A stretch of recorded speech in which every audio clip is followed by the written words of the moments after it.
Apa hukum crush ataupun suka pada seseorang dalam diam? Dengar baik-baik. Allah tidak hukum seseorang berdasarkan perasaan dia, tapi Allah hukum seseorang berdasarkan tindakan dia. Contoh, kita suka sama perempuan, benda perasaan suka tu dia datang tiba-tiba, betul tak? Nak buang, aku tak suka kau, tak boleh. Perasaan suka tu fitrah. Tapi Allah tak hukum kita berdasarkan perasaan suka tu, tapi apa tindakan kita lepas kita ada perasaan tu.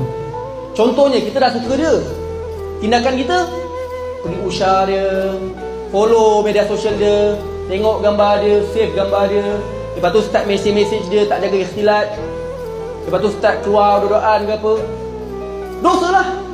Tapi kalau tindakan kita suka dia, tapi kita usaha untuk tundukkan pandangan, kita doakan yang baik-baik, kita usaha untuk tidak ikhtilat, maka dapatlah pahala kerana melawan nafsu tu. So ingat, Allah tidak hukum kita berdasarkan perasaan, tapi Allah hukum kita berdasarkan tindakan kita.